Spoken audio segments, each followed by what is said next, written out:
Welcome to Red Stories. Don't forget to like, subscribe, and hit the notification bell so you never miss an update. Part 1. When Ethan met Claire, he knew instantly that he had fallen in love. She was a petite, light blonde beauty with mesmerizing green eyes that always sparkled with warmth. Her perfect, orthodontist-given smile was enchanting, radiating a kind of charm that made her impossible to forget. At the time, however, Claire was already dating someone, Dylan, her longtime boyfriend. But that didn't stop Ethan from hoping, from patiently waiting on the sidelines, and from loving her quietly. Claire was torn between two men. She often found herself going back and forth, breaking up with Dylan only to reconcile with him again. It was a messy emotional whirlwind, and Ethan was caught in the middle. His love for Claire was strong, but he never pressured her. He knew that if she chose him, it had to be on her terms, and eventually, it seemed like she had made her decision. Claire chose Ethan. They got married in an intimate ceremony, followed by a dreamy honeymoon on the Amalfi Coast of Italy. Soon after, Claire gave birth to their beautiful daughter, Aurea.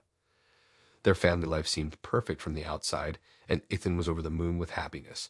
He was the kind of man who always made sure his wife knew she was cherished. Ethan, you don't know how lucky I feel every morning I wake up next to you and have a little girl. You give me everything, Claire. Claire, smiling warmly, yet a bit distracted. You're too sweet, Ethan. I'm lucky to.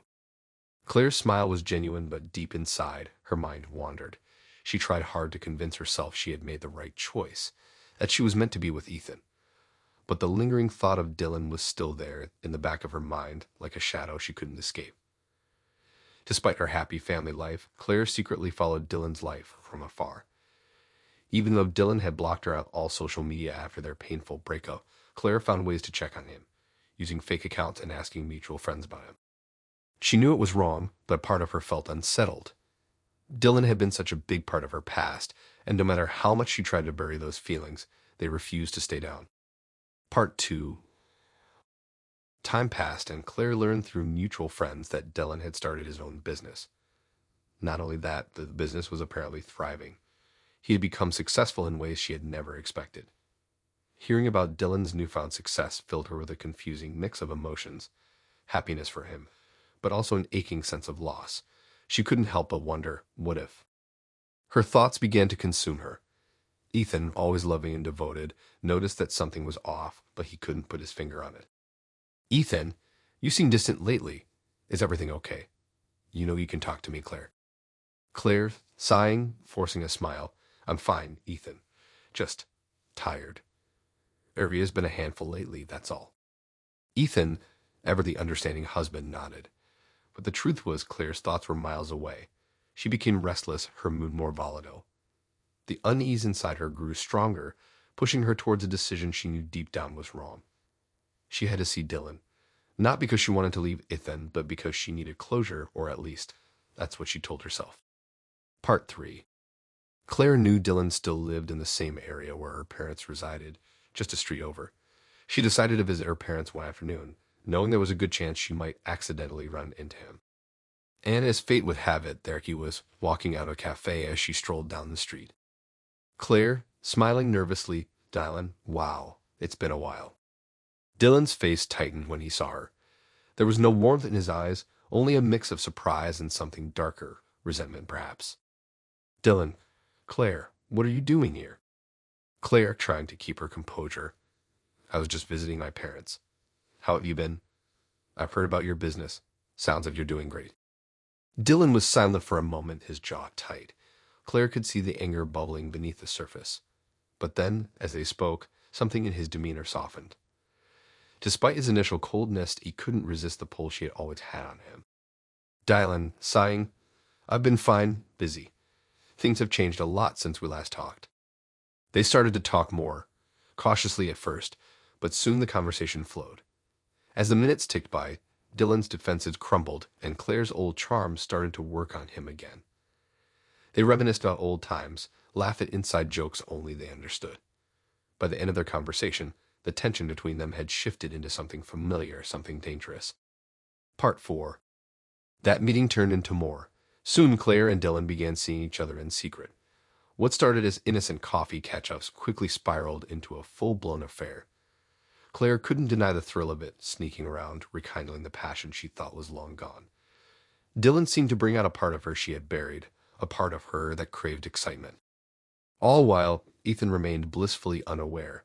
He continued to shower Claire with love and affection, never once suspecting that she was betraying him. Ethan, as they lay in bed one night, "I love you more every day, Claire. I don't know how I got so lucky." Claire felt a pang of guilt, but quickly brushed it aside. "Claire, softly, I love you too."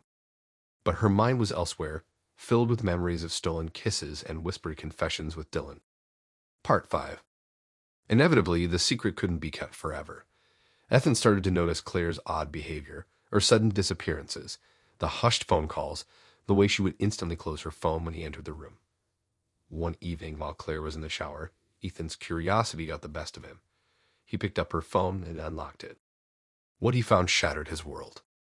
Texts between Claire and Dylan filled with flirtation and plans to meet up. Ethan's hands shook as he scrolled through the messages, reading the exchanges that confirmed his worst nightmare. Dylan message, "Can't stop thinking about last night. When can I see you again?" Claire message, "Soon. I miss you already." The betrayal hit him like a ton of bricks. He couldn't believe it. His wife, the woman he adored, had been lying to him, sneaking around behind his back. Ethan's heart ached with a mixture of anger, hurt, and disbelief. That night, Ethan left the house and drove aimlessly, eventually ending up at a bar. He drank more than he should have, trying to numb the pain. But no matter how much alcohol he consumed, the betrayal lingered like a bitter aftertaste. Part 6. When Ethan returned home the next morning, hungover and exhausted, he was ready for the confrontation. Claire was waiting for him in the kitchen, her face pale and filled with dread. Claire voice trembling, "Ethan, we need to talk." But Ethan wasn't interested in talking. The words spilled out of him, raw and unfiltered. "Ethan, you took my kindness for weakness, Claire. I give you everything. Everything, and this is how you repay me." Claire started to cry, her guilt and regret overwhelming her. "Claire, I'm sorry. I made a mistake. Please, Ethan, let's work through this. We have Aria. We can fix this." But Ethan was done. Ethan shaking his head. "No. There's no coming back from this. You broke us, Claire. You broke me. We're done." Despite the pain in his chest, Ethan knew he couldn't stay with her. The trust was gone, and without it, their marriage had no foundation. Part 7. Ethan moved out shortly after. They filed for divorce, and Claire was left to pick up the pieces of the life she had shattered.